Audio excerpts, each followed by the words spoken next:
Hello everyone, मैं जनेऊल आपका बहुत बहुत स्वागत करता हूं अपने ऑनलाइन प्लेटफॉर्म पे। जो बच्चे प्लस टू के अंदर है और साथ के साथ जो बच्चे जे के लिए प्रिपरेशन कर रहे हैं या कोई भी अदर कंपटीशन की तैयारी कर रहे हो, तो आपके लिए जो हमारे प्लेटफॉर्म पे सीरीज चल रही है आपको बहुत बड़ा बेनिफिट देने वाला है। उसके साथ साथ आपको जेई के प्रीवियस ईयर क्वेश्चन भी मेरी तरफ से करवाए जा रहे हैं। जो भी कॉन्सेप्ट रहेंगे वो क्लियर किए जाएंगे वन बाय वन और आपको पूरा कंपटीशन तक पहुंचाया जाएगा, जीरो लेवल से आपको उठाया जाएगा। क्योंकि जब एक एक कॉन्सेप्ट आपस में जुड़ते हैं तो आपको पता है कि सारी की सारे हमारे जब कॉन्सेप्ट जीरो से शुरू करते हैं तो एक एक जुड़ते चलते और आगे हम बढ़ते चलते हैं। अब आपने देखा होगा कि जब मैं क्लास शुरू करता हूँ बिल्कुल जीरो से शुरू करता हूँ, जब एक एक चीज जुड़ती है तो आपने देखा होगा कि लेवल धीरे धीरे धीरे धीरे बढ़ता चलता है। तो हमने पिछले लेक्चर के अंदर मल्टीप्लिकेशन और मल्टीप्लिकेशन की प्रॉपर्टी पे हमने काम कर लिया था। अब आगे जो हम करेंगे तो मैट्रिक्स के अंदर हमारे पास नेक्स्ट जो आएगा, बात करते हैं हम क्वेश्चन। जब आपको मैंने पिछले लेक्चर के अंदर प्रॉपर्टीज करवाई थी कि जब दो मैट्रिक्स होती है ए और बी, दोनों की मल्टीप्लाई कराने पे जीरो हो, तो ये जरूरी नहीं कि ए जो है वो आपके पास जीरो के बराबर हो, ए जो मैट्रिक्स है वो जीरो हो और बी जीरो हो। ये बात मैंने वहां पे बोली थी, ठीक है। ये कोई जरूरी नहीं होता कि डज नॉट इंप्लाइज। तो अब आपके पास ये दो मैट्रिक्स है ए और बी, दोनों आपने देखा होगा कि नॉन नल मैट्रिक्स है, कहने का मतलब जीरो के बराबर नहीं है। तो हम दोनों की मल्टीप्लाई कराते हैं, ए बी निकालते हैं इसका। अगर मैं ए बी निकालूंगा तो अब इस केस में आपको पता है कि जब ए बी निकालते हैं तो रो की कॉलम से मल्टीप्लाई कराते हैं, इस वन की इस वन के साथ वन, बीच में प्लस का साइन लगाया जाता है, इस वन का माइनस वन होगा तो माइनस का साइन रख दिया मैंने, तो वन माइनस वन। दूसरा इसका इसके साथ करवाएंगे तो माइनस वन प्लस क्या रहेगा, वन रहेगा। अब दूसरी रो की पहले कॉलम के साथ कराऊंगा तो मेरे पास कितना हो जाएगा, टू माइनस का टू। अब दूसरे कॉलम के साथ माइनस टू प्लस टू। अब मेरे पास जो रिजल्ट मिला देखो यार, जीरो जीरो जीरो जीरो। तो आपको पता लग गया होगा कि ए बी की मल्टीप्लाई कराई और जीरो रिजल्ट आपको मिल गया। कहने का मतलब ए बी जो है वो नल मैट्रिक्स के बराबर है, ओ मैट्रिक्स के बराबर है। तो भी इस केस में आप बोल सकते हो कि दो नॉन नल मैट्रिक्स की मल्टीप्लाई भी क्या हो सकती है, जीरो के बराबर है, हो सकती है। अब आपको इस केस में एक चीज और देखनी है कि मैंने ये भी बताया था कि ए का डिटर्मिनेट और बी का डिटर्मिनेट इस केस में आपको जीरो भी मिलेगा, ठीक है ना। अगर मिल सकता है तो देख लेते हैं।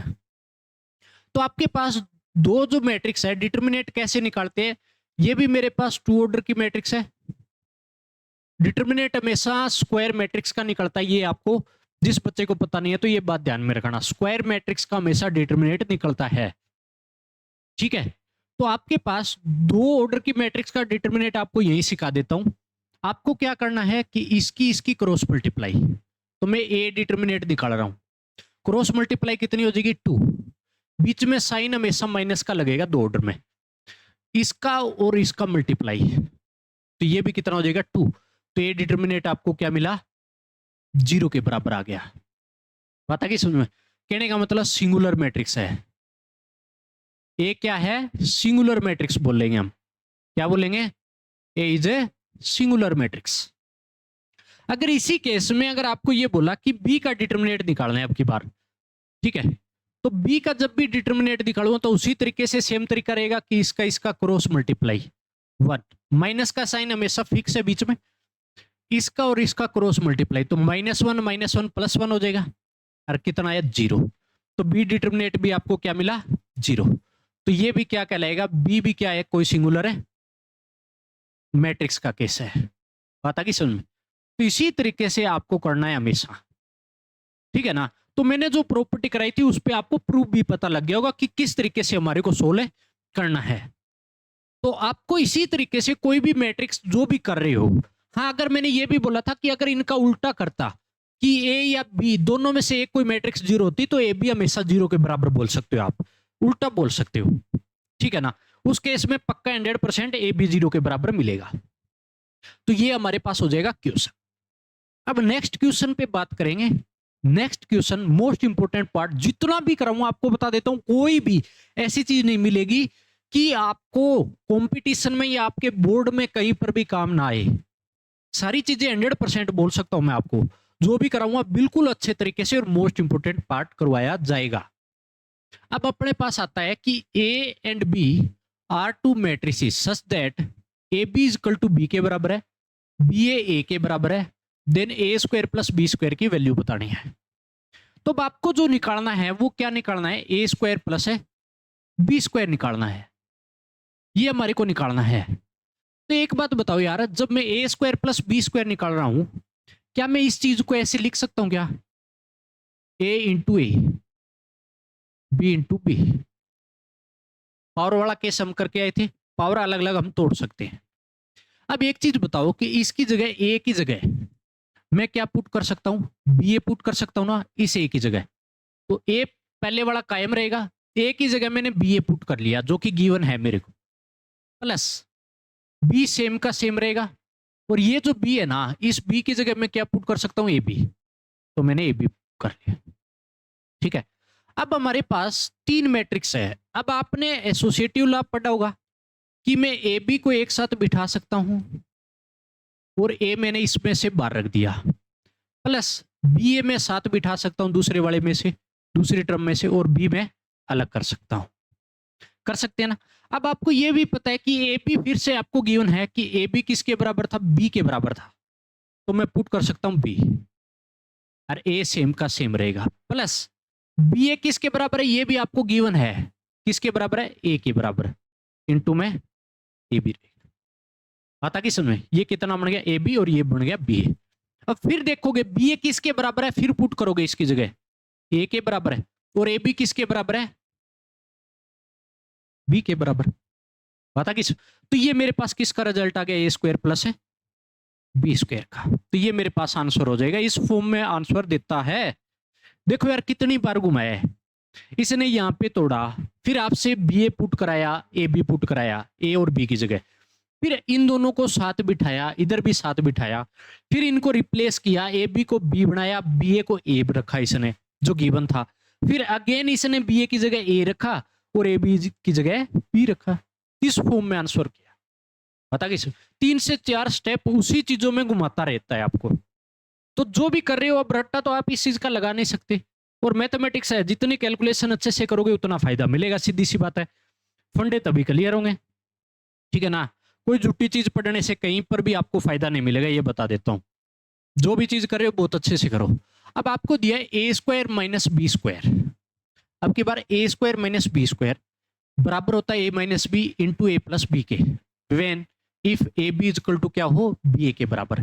तो हमेशा ये कंडीशन अप्लाई होगी, A square minus B square किसके बराबर है, A minus B A plus B. कब, जब A B is equal to B A के बराबर हो, कोम्यूट टू ईच अदर का केस हो। Next A and B commute to each other, ये हो गया। नेक्स्ट क्या है कि ए की पावर एन इंटू बी की पावर एन, पावर सेम है, तो क्या बोलोगे, ए बी की होल पावर एन बन जाएगा if A B is equal to B A के बराबर होगा तब। कहने का मतलब ए और बी क्या हो, कोम्यूट टू ईच अदर का केस हो, तभी इसमें अप्लाई होगा। नेक्स्ट मेरे पास इंपॉर्टेंट जो कि आप +1 में, ये हमारे पास आती है ए प्लस बी की होल पावर एन दे दिया, तो कैसे करोगे, क्या दे दिया, ए प्लस बी की होल पावर एन दे दिया। तो +1 के अंदर आप ये चीज तो पढ़ के आए हो, ये नाम तो बहुत अच्छे तरीके से देखता है बच्चा, बाइनोमियल थ्योरम, ठीक है ना। नहीं पढ़ी तो अपने प्लेटफॉर्म पे आपको मिल जाएगी बाइनोमियल थ्योरम। तो आपको बहुत अच्छे तरीके से बाइनोमियल थ्योरम आनी चाहिए। अब यार एनसीईआरटी में तो कई बार मान लो कोई चीज काट भी जाती है, हटा भी दिए जाते हैं, पूरे चैप्टर के चैप्टर अब की बार हटा दिए गए हैं, ठीक है, लेकिन उससे बार भी चीजें करनी पड़ती है हमारे को कंपटीशन में।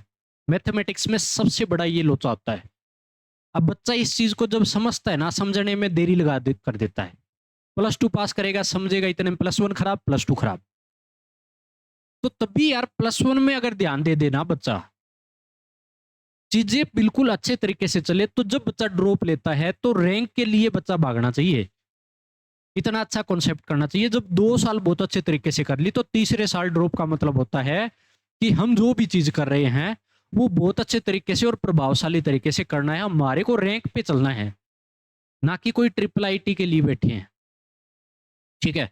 आईआईटी में रैंक के लिए और बढ़िया ब्रांच के लिए भागना है अपने को, और वो तभी पॉसिबल है जब आप +1 में बहुत अच्छा सिलेबस कर पा रहे हो, क्योंकि +1 में नहीं किया तो ड्रॉप करते हो, फिर भी आप देख रहे हो कितना टाइम आपके पास बहुत कम बचता है, बीच में चीजें हो ही नहीं पाती। +1 इतनी ज्यादा एक्सपेंड होती है शुरुआती। +1 अच्छा तो +2 सारे बच्चे अच्छे करते हैं, क्योंकि बोर्ड होता है +2 का, तो वहां पर बच्चा पढ़ता ही पढ़ता है, लेकिन दिक्कत आती है +1 में। तो वो आपको बहुत अच्छे से करना है, सारी चीजें अपने प्लेटफॉर्म पे मिलेगी, पूरा खींच के काम कीजिएगा, मेहनत मारिएगा, हमेशा आपको बेस्ट रिजल्ट मिलेगा, ठीक है ना। अब बाइनोमियल थ्योरम की अगर बात करूं तो बाइनोमियल थ्योरम कैसे ओपन होती है, a+b⁴n। तो आपको क्या करना होता है, NC0 a⁴n, कहने का मतलब पहले की पावर n। तो यहाँ पे क्या होता है, जब पहली टर्म खुलती है ना तो NC0 a⁴n इंटू b⁴0 होती है, तो b⁴0 1 तो दिखाया नहीं गया यहाँ पे। दूसरा जैसे ओपन होता है NC1 a⁴n-1 हो गया, और b की पावर क्या हो गई, 1 हो गई, प्लस NC2 आएगा a⁴n-2 b⁴2, और ऐसे चलता जाएगा NCn, और b की पावर कितनी हो जाएगी, n। क्योंकि ये चीज अगर यहाँ पे इसके बराबर आई थी ना, तो इस टर्म में भी क्या होता है, लास्ट वाली पे NCn a⁴0, और मेरे पास क्या हो जाएगा, b⁴n। तो a⁴0 भी क्या रहता है, 1। तो यहां से ये भी हटा दी जाती है। तो आपके पास ये पूरा रिजल्ट ऊपर वाला बाइनोमियल थ्योरम का है, जो कि +1 में आपको करना होता है अच्छे से। देखो ये किस लिए करा है, जो भी चीज करा रहा हूं आपको पता है कि कोई भी चीज बेकार नहीं जाएगी, आपकी क्लास में काम आए ही आएगी। अब देखो हमारे पास नेक्स्ट क्वेश्चन आता है, और आपको question, if i + a⁴10 is equal to xa + yi, where a आपको ये दिया है, फाइंड x + y, ठीक है। तो आपको यहाँ पे जब भी पावर ज्यादा दे दे तो हमारे पास सिर्फ और सिर्फ एक ही लॉजिक बचता है कि मेरे को बाइनोमियल थ्योरम लगानी पड़ेगी। बाइनोमियल थ्योरम आती है तो ये क्वेश्चन होगा, नहीं तो नहीं होगा। अब बाइनोमियल थ्योरम जब करते हैं तो i + a⁴10 पे मैं बाइनोमियल लगाता हूं, तो कैसे लगाओगे, 10c0 i⁴10 और a⁴0 1 प्लस 10c1, क्योंकि n की जगह क्या है 10, i की पावर कितनी हो जाएगी 9, एक रिड्यूस होती जाएगी, a⁴1 10c2 आपके पास कितना हो जाएगा, i⁴8 इंटू में a⁴2, और ऐसे ही चलता जाएगा, कहां तक जाएगा ये 10c10, और मेरे पास i⁴0 तो हमेशा 1, और a की पावर कितनी हो जाएगी 10 हो जाएगी। बात आ गई समझ में। तो ये मेरे पास बाइनोमियल थ्योरम ओपन हो गई, जो कि आपको इस तरीके से ओपन है करना है। अब आपको पता है कि चाहे आप i⁴1 करो, i⁴2 करो, i⁴3 करो, चाहे कितनी ही पावर करते जाओ i⁴10 तक, तो हमेशा i के ही बराबर रहती है। तो मेरे पास जो बना यहां से 10c0 हमेशा कितना होता है 1, तो ये बात लिखते चलो साथ के साथ कि 10c0 हमेशा 1 होता है। इस बात को आप साइड में लिख लीजिए, यहाँ पे 10c0 कितना होता है 1, तो 10c0 1 हो गया, ठीक है, ये तो 1 हो गया। i⁴10 i के बराबर होगा तो i आ गया, ये हो गया। 10c1 में रखो, इसका रीजन बताता हूं, i⁴9 i हो जाएगा और a बच जाएगा, प्लस 10c2 i की पावर कितनी हो जाएगी 8 i हो जाएगा, और a², और ऐसे ही चलता जाएगा, कहां तक जाएगा ये लास्ट में मेरे पास 10c10 और a⁴10, इतना हो गया आपसे ओपन। अब आपको क्या करना है, अगर पता है मेरे पास यहाँ पे जो जो चीजें दी है उसमें ध्यान दीजिएगा कि आई तो चलो मैं खत्म कर दूंगा, a² a⁴10 नई चीज आ गई, आई तो सब में बैठा है तो कॉमन भी आ जाएगा, लेकिन ए मेरे को ये चीज लेके आनी पड़ेगी, तो लेके आनी पड़ेगी। ए मेरे को गिवन है, इसका यूज करूंगा। ए मेरे को जो दिया है ना, उसके अंदर मेरे को क्या निकालना है, मेरे को दिया है 1 0 0 0, ये दिया है, क्या दिया है ये आपको 1 0 0 0। तो सबसे पहले तो मैं a² निकालूंगा, क्या निकालूंगा a², और वो कैसे निकलता है a × a करूंगा, ए इंटू ए करूँगा तो 1 0 0 0 इंटू में ए 1 0 0 0, ये हो गया। तो रो की कॉलम के साथ मल्टीप्लाई, इसकी इसके साथ मल्टीप्लाई, तो कितना बचेगा 1 1, ठीक है ना। प्लस में 0 कोई फर्क नहीं पड़ना, इसका 0 0 है तो 0 रहेगा, इसका 0 0 हो गया तो ये 0, फिर अगला भी 0 0, तो ये हो गया आपके पास ए स्क्वायर आ गया। सिमिलरली ए क्यूब निकालूंगा, ए क्यूब के लिए क्या करूंगा, ए स्क्वायर इंटू ए करूंगा, तो ए स्क्वायर मेरे पास क्या आ गया 1 0 0 0, सेम ही आया अभी। और ए कितना है मेरे पास 1 0 0 0, तो इसकी भी अगेन मल्टीप्लाई कराऊंगा, सेम यही आ रहा है ना 1 0 0 0, तो आपके पास ए स्क्वायर ए क्यूब सेम आ रहा है, पता कि समझ में। सो अगर आपको ये बोला ए की पावर 10 भी इसी तरीके से ये चलता जाएगा तो भी कितना आएगा 1 0 0 0, तो ये सारी की सारी वैल्यू क्या आ गई, बराबर आ गई। बराबर आ गई तो आप यहां से क्या बोल सकते हो कि मेरे पास जो बना है, जो चीज बनी है कि A is equal to A square equal A cube, और ये सारा का सारा बराबर ए की पावर 10, सारा बराबर आ गया। अगर ये सारा का सारा बराबर है तो भी इस केस में आपको क्या करना है कि मैं जो अप्लाई करूंगा इस केस में यहाँ पे पूरे में आई तो पड़ा रहेगा 10C1 आई ए हो गया, 10C2 आई ए हो जाएगा यहाँ पर भी, और यहाँ पर भी ए आ जाएगा। तो मैं जो अप्लाई कर रहा हूं वो मेरे पास हो जाएगा भी इस केस में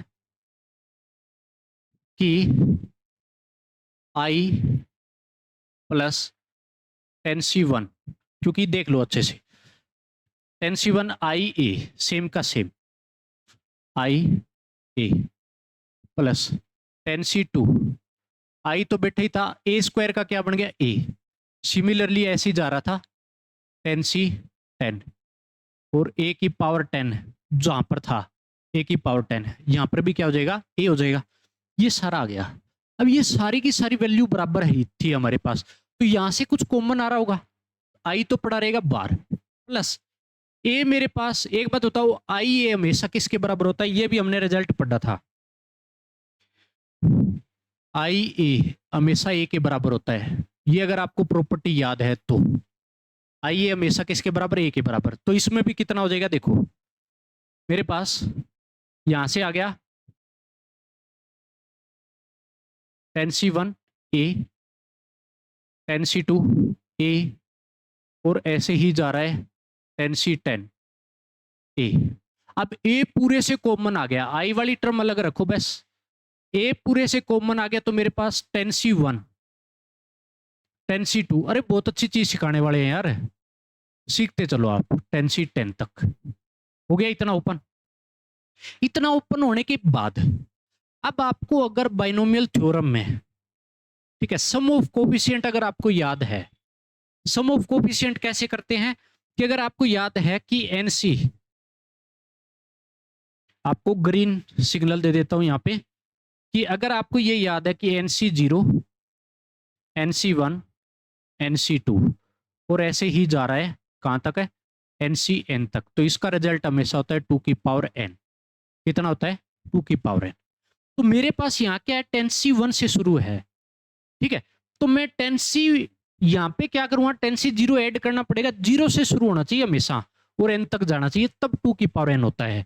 अगर ये केस होगा तो यहाँ पे मेरे पास 10C1 10C2 और ऐसे जो जा रहा है ना 10C10 तक, इसके अंदर क्या करना पड़ेगा मेरे को, 10C0 में अगर लेके आया तो मेरे पास हो गया 2 की पावर 10, लेकिन माइनस क्या करना पड़ेगा NC0, जो कि NC0 की वैल्यू यहां पे कितनी थी भी 10C0 कर दूं सीधा ही 10C0, और आपको पता है कि 10C0 कितना होता है 1, तो मेरे पास इसका रिजल्ट आ गया 2 की पावर 10 माइनस का 1, ये मेरे पास रिजल्ट।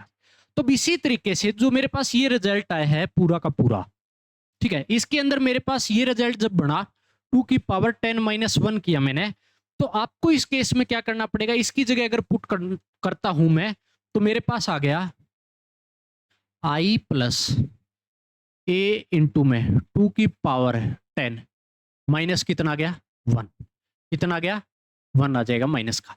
अब इसको जो कंपेयर करना है वो आपको क्वेश्चन में क्या गिवन था कि मेरे पास ये जो रिजल्ट है ना वो एक्स ए प्लस वाई आई के बराबर है, एक्स ए प्लस है वाई आई। तो इसी रिजल्ट को अगर मैं लिखूं कि x A plus Y I equal किसके बराबर दिखा रहा है, ये आई प्लस, ठीक है ना, कितना हो गया a इंटू में 2 की पावर 10 माइनस 1।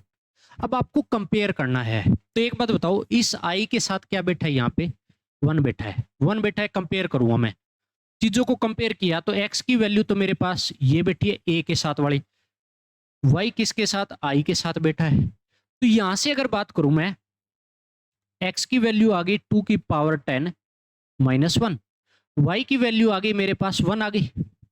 और आपको जो फाइंड आउट करना था ना वो क्या करना था, मेरे को क्या करना था, x प्लस वाई की वैल्यू फाइंड आउट करनी थी। तो x plus Y find out करने के लिए मेरे को क्या करना पड़ेगा, इस केस में दोनों को ऐड करूंगा तो x प्लस वाई तो कितना हो जाएगा 2 की पावर 10 माइनस 1 प्लस 1 हो जाएगा। तो माइनस 1 प्लस 1 का गया तो आपके पास रिजल्ट क्या बना 2 की पावर 10, और ये क्या हो जाएगा आपके पास है आंसर। बता कि सुन, तो कितना हो जाएगा 2 की पावर 10। तो अगर आपको जो चीज पूछी है इसके अंदर मेरे पास जो रिजल्ट बन गया वो कितना बन गया 2 की पावर 10। ठीक है, तो कितना अच्छा क्वेश्चन है, मोस्ट इंपोर्टेंट क्वेश्चन है। बाइनोमियल थ्योरम आपसे लगवा रहा है, आपसे मल्टीप्लिकेशन करवा रहा है, 10 तक लेके जा रहा है, आपका दिमाग दौड़ा रहा है।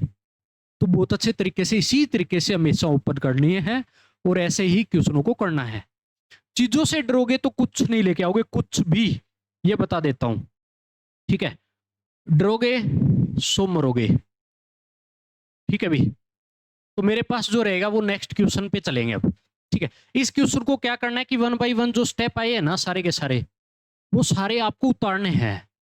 मान लो ये बीच में जैसे आया तो इसको भी बहुत अच्छे तरीके से उतारना है। जो भी मैंने ये चीजें करवाई है, देखो 1 बाई 1 स्टेप वाइज करवाई है, तो बहुत अच्छे तरीके से उतारो। ठीक है ना, तभी हम आगे बढ़ते चलेंगे। ऐसे नहीं कि कोई खिचड़ी बना रहे हो बीच में पता नहीं क्या क्या लेके आ रहे हो। तो मैंने जो जो चीज जैसे जैसे लिखाई है साइड में लिखते चलो। बाई चांस आपका बेसिक आपको पता नहीं है तो वो सारी चीज आपको लिखनी है, क्योंकि बार बार जाके +1 की कॉपी भी नहीं ओपन कर सकते आप हमेशा। तो जो चीज छोटी मोटी आई है वो साइड में लिखते चलो, जो भी आपके पेज के साइड में, क्योंकि आपको समझ में आना चाहिए और कहीं पर भी अपने को कुछ नहीं करना। ठीक है, नेक्स्ट चलते हैं। नेक्स्ट मेरे पास क्वेश्चन रहेगा, बहुत अच्छा क्वेश्चन है, आपको करना है मन लगा के करना है। चीज गिवन है कुछ भी नहीं है यार, सारी की सारी चीज क्या है, अपने को क्या दिया है, matrix A m rows and n + 5 columns, matrix B m rows and 11 - n columns, A B and B A exist, A B और बी एग्जिस्ट कर रही है, फाइंड एम एन, एम और एन की वैल्यू फाइंड आउट करनी है। M और N यहाँ पे बैठा है मेरे पास। तो ये चीज अगर फाइंड आउट करनी है तो एक बात तो आपको अच्छे से पता लग गया होगा कि जो भी चीज निकालनी है, ए पी और बी एग्जिस्ट कर रहा है यहाँ पे, तो आपको क्या लॉजिक लगाना होता है कि मेरे को बोला कि ए बी एग्जिस्ट कर रहा है, ए बी ये गिवन है अपने को, ये तो देखो यार, तो इसका मतलब ए का ऑर्डर क्या है ये लिखो पहले। तो ए का ऑर्डर m इंटू में n + 5, क्योंकि m रोज और n + 5 कॉलम। बी आपको बाद में लिखना है, बी का ऑर्डर देखो क्या है, m इंटू में 11 - n कॉलम्स है, ये दे रखे हैं। अगर ए बी एग्जिस्ट करती है तो इसका मतलब क्या हुआ कि इसका नंबर ऑफ कॉलम इसकी नंबर ऑफ रो बराबर होगी। तो यहां से क्या हुआ कि n + 5 = हो जाएगा m के बराबर हो गया। तो यहां से मेरे पास चीज आ गई कि m - n = कितना हो गया 5। एक मेरे पास इक्वेशन बन गई m और n की फॉर्म में। दूसरा अगर बोला आपको कि b एग्जिस्ट करेगा, अब क्या करेगा, b अगर एग्जिस्ट कर रहा है तो b अब की बार आगे बिठाओगे, उसका ऑर्डर कितना m इंटू में 11 - n, इसी चीज को आगे बिठाओगे एंड a पीछे बिठाओगे m इंटू में n + 5। ये हो गया। अगर ये होगा तो इसका मतलब इसका नंबर ऑफ कॉलम ये है, इसकी नंबर ऑफ रो ये है, तो 11 - n किसके बराबर होना चाहिए, m के बराबर, तब क्या होगा, b एग्जिस्ट करेगा, नहीं तो नहीं करेगा। अगर ये चीज हो गई तो यहां से मेरे पास इक्वेशन आ गई m plus n is equal to 11 हो गया। तो दो मेरे पास इक्वेशन आ गई, सम करने पे 11, डिफरेंस करने पे 5। तो दो इक्वेशन कैसे इक्वेट करते हैं, कर लो फटाफट। अगर मेरे पास हुआ m plus n 11, m minus n है इजकल टू कितना है 5, ऐड करोगे एलिमिनेट करोगे तो कितना हो जाएगा 2m इजकल टू कितना हो गया 16। तो m की वैल्यू कितनी आ गई, यहां से 8 आ गई। m की वैल्यू कितनी आ गई 8। m की वैल्यू 8 है तो दोनों का सम 11 है, तो n सीधा सा बच गया अभी यहां से, n कितना बच जाएगा 3। तो ये मेरे पास क्या आ गई, दोनों की वैल्यू आ गई m और n। तो फाइंड आउट करना है। तो पता लगा कि जो ऑर्डर पढ़ा है मैंने, मल्टीप्लिकेशन पढ़ी है, वो कहां पे काम आ रही है, प्रॉपर्टी यहाँ पे पूछी गई है।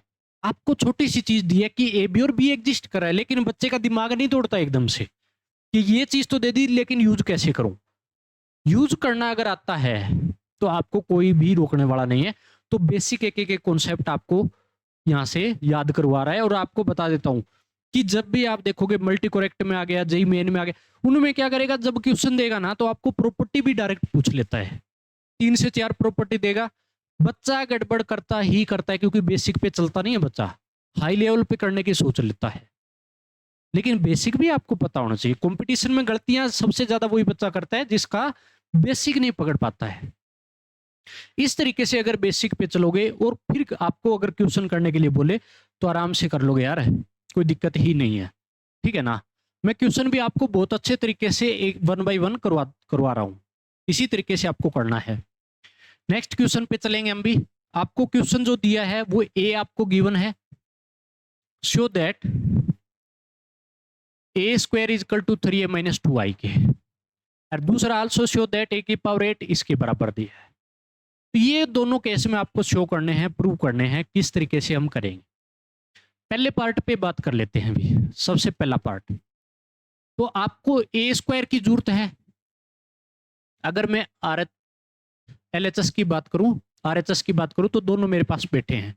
अगर एल एच एस लिया मैंने तो क्या है मेरे पास ए स्क्वायर। तो ए स्क्वायर कैसे निकालूंगा, ए इंटू ए, और उसको आर एच एस के बराबर प्रूव कर देंगे। ए क्या है 1 0 1 2 इंटू में ए अगेन लिखोगे, लिख दिया, मल्टीप्लाई करा दो भी, इसका इसके साथ मल्टीप्लाई होगा तो कितना हो जाएगा 1 ही होगा, क्योंकि 1 1 0 ऐड होगा तो कोई फर्क नहीं पड़ेगा। नेक्स्ट इसके साथ करूंगा तो 0, इसका इसके साथ मल्टीप्लाई तो 1 प्लस 2 ये हो जाएगा। अब इसका इसके साथ मल्टीप्लाई तो ये तो 0 हो गया, 2 का होगा तो 4। तो मेरे पास ए स्क्वायर कितना आ गया, सोल्व किया तो 1 0 3 4, ये तो मेरे पास ए स्क्वायर आ गया। ठीक है। अब 3a minus 2i R H S निकालना है, तो दूसरा केस 3a माइनस 2i निकालूंगा।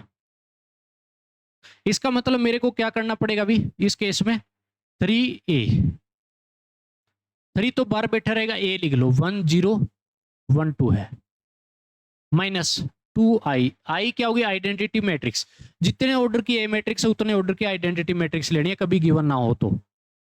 1 0 0 किसी भी क्वेश्चन में गिवन नहीं होती, ज्यादातर क्वेश्चनों में ये हो जाएगा। तो जब भी मैंने सोल्व किया तो कितना हो जाएगा, ये अंदर जब एक एक करके स्केलर मल्टीप्लाई होगा तो 3 0 3 6, 2 मल्टीप्लाई होगा आइडेंटिटी में तो 2 0 0 2, ये सोल्व किया तो मेरे पास देखो 3 में से 2 जाएगा 1, 0 में से 0 0, 3 में से 0 3, 6 में से 2 4। तो क्या मेरे पास जो 3a माइनस 2i का ये रिजल्ट आया और ए स्क्वायर के बराबर है या नहीं, है ना। L H S R H S के बराबर हुआ तो मेरे पास क्या हो गया, हैंस है प्रूव्ड। ये तो हो गया प्रूफ। बात आ गई समझ में। ये तो सिंपल सी चीज थी। लेकिन दूसरा किस तरीके से करेंगे, जब बच्चा कंपटीशन में बैठता है तो आपसे कैसे करवाएगा, किस तरीके से अपने भाव वहां पे प्रकट करने हैं, किस तरीके से सारी चीजें रखनी है। ये तो सिंपल चीज थी जिसमें आप मल्टीप्लाई करनी थी और कुछ भी नहीं करना था। ठीक है। अब मेरे पास सेकंड अगर पार्ट की बात करता हूं तो सेकंड पार्ट देखो भी कैसे करोगे आप। अब अपने पास ये तो प्रूफ हो ही गया, पहले वाला पार्ट तो ठीक है। पहले वाला पार्ट तो ये प्रूफ है कि आपको ये दिया कि A square is equal to 3a minus 2i के बराबर है। ये तो प्रूव्ड हो चुका है, इसमें तो कोई दोहराई वाली बात नहीं है। इसी चीज से हम दूसरा पार्ट होगा आपका पूरा कंप्लीट कर सकते हैं। कैसे कि मैं क्या करूंगा, मेरे को a की पावर 8 तक पहुंचना है, इधर वाला देखो, लेकिन a की पावर 2 है। बोथ साइड मैंने स्क्वायर कर दिया, a2 का होल स्क्वायर हो गया, इधर भी स्क्वायर हो गया, 3a माइनस 2i का होल स्क्वायर हो गया बोथ साइड स्क्वायर किया। तो आपके पास जब भी स्क्वायर ओपन करोगे तो कितना हो गया, 9a स्क्वायर प्लस का 2, सॉरी कितना हो जाएगा 4 है, 2 स्क्वायर सीधा लिख देता हूं, प्लस का 4i स्क्वायर माइनस 2a कितना है 3a मल्टीप्लाई इनटू में 2i, ये हो जाएगा। अब इसको सोल्व करो, 9 तो ठीक है। अब ए स्क्वायर मेरे को गिवन है, ये ए स्क्वायर की वैल्यू इसमें पुट कर रहा हूं मैं अगेन। ए स्क्वायर पुट किया तो मेरे पास किसके बराबर है, 3a माइनस 2i। इस चीज को समझना अच्छे से, प्लस आई स्क्वायर आई के बराबर होता है तो 4i बचेगा सिर्फ, माइनस का ये कितना हो गया 6, 12 ai हो गया, कितना हो गया 12 ai। अब मेरे पास जब भी अंदर मल्टीप्लाई होगा तो 27a minus 18i plus 4i minus का 12a बचेगा, क्योंकि ai हमेशा किसके बराबर, a के बराबर। अब मेरे पास यहां से 27a में से 12 a जाएगा 15a, कितना बचेगा 15 minus 18i plus 4i minus का 14i। ये मेरे पास किसका रिजल्ट आ गया, a की पावर 4 का। किसका आ गया, a की पावर 4 का। अब जब a की पावर 4 आ गई तो अगेन क्या करूं, इसका स्क्वायर, अगेन स्क्वायर। यहां पे मैंने स्क्वायर किया तो अगेन जब मैं स्क्वायर करूंगा, अगेन स्क्वायर, जब मैंने अगेन स्क्वायर किया तो इसका मतलब मेरे पास जो रिजल्ट मिलेगा वो कितना, a की पावर 4 का होल स्क्वायर हो गया, इधर हो गया 15a माइनस 14i का होल स्क्वायर हो गया। अब ये स्क्वायर ओपन करो, जब भी मैं ओपन करने बैठूंगा यहां से तो मेरे पास इधर तो a की पावर 8 तो बन गया, ठीक है भी, इधर होगा 15a का होल स्क्वायर तो 225 a स्क्वायर, क्योंकि 15 का स्क्वायर 225 माइनस 14i का स्क्वायर प्लस का 196 i square minus 2ab, a कितना है माइनस का लगेगा तो मेरे पास हो गया माइनस 2a 15a इंटू में 14i, ये मेरे पास हो गया। तो अभी इसको जब भी मैं सोल्व करने बैठूंगा भी मेरे पास कितना हो गया 225, a स्क्वायर की फिर वैल्यू पुट करूंगा कितनी 3a माइनस 2i, इस पे पुट किया अभी मैंने, ठीक है 196 आई स्क्वायर का क्या बन जाएगा ये बताओ भाई, आई स्क्वायर का आई बन जाएगा 196 आई बच जाएगा, ठीक है माइनस, ठीक है ये माइनस लगेगा तो मेरे पास देखो यहां पे कितना हो जाएगा भाई, ये माइनस माइनस रहेगा, इस वाला देखो 30 और 42 420 ए आई हो जाएगा माइनस में, हो गया। इतना होने के बाद जब भी मैं सोल्व करूंगा ये अंदर जाएगा 225 3 675 ए माइनस 225 दूनी 450 आई, ठीक है 196 आई, ये सोल्व होगा तो मेरे पास कितना बचेगा 420 ए हो जाएगा, कितना हो जाएगा 420 ए हो गया। अगर 420 ए अगर नहीं दिख रहा है तो मैं नीचे लिख देता हूं, देखो भी आपको दिखना चाहिए अच्छे से, माइनस के अंदर ये जो है 420 ए बचेगा, क्योंकि ए आई किसके बराबर, ए के बराबर। अब माइनस कर दो, 475 में से 420 जाएगा तो मेरे पास हो गया 5 5 और 2 255 ए माइनस ये 96 जाएगा तो मेरे पास हो गया ऊपर का बच गया 250 और 4 254 आई, तो ये मेरे पास हो गया ए की पावर 8। और ये मेरे ख्याल से मेरे को पूछा था, ये पूछा था, तो ये मेरे पास क्या हो जाएगा, प्रूफ हो जाएगा। तो हेंस प्रूव्ड। तो दूसरा पार्ट भी हमने क्या कर दिया, प्रूव कर दिया। बात आ गई समझ में। हर बार इसी तरीके से करना है जब पावर बढ़ाता चल रहा है, जब मल्टीपल हो रही है ना पावर, 2 आया, 4 आया, 8 आया, 16 आया, ऐसे चलेगा, तो हमेशा पावर करते जाओ उसकी। तो हम दूसरा पार्ट भी अच्छे से कर लिया है। आई होपफुली आपको बहुत अच्छे से समझ में आया होगा। तो ये मेरे पास क्वेश्चन होते जाएंगे, धीरे धीरे धीरे धीरे सारे क्वेश्चन क्या होंगे, ऐड होते चले। ठीक है, जब सारे क्वेश्चन ऐड होंगे तो अपने को पता है कि सारे कॉन्सेप्ट हमारे से क्या हो जाएंगे, अच्छे से क्लियर हो जाएगी। ठीक है ना। 1 बाई 1 जब चीजें करेंगे, आपको पूरा पार्ट जो है यहां से जब स्ट्रोंग किया जाएगा, आपको मन को शांति मिलेगी कि हमने जो भी चीज की है वो बहुत अच्छे तरीके से किया है। ठीक है, जब नेक्स्ट लेक्चर हम करेंगे, उस लेक्चर के अंदर जो भी पार्ट पढ़ाया जाएगा वो बहुत अच्छे तरीके से पढ़ाया जाएगा भी। ठीक है ना।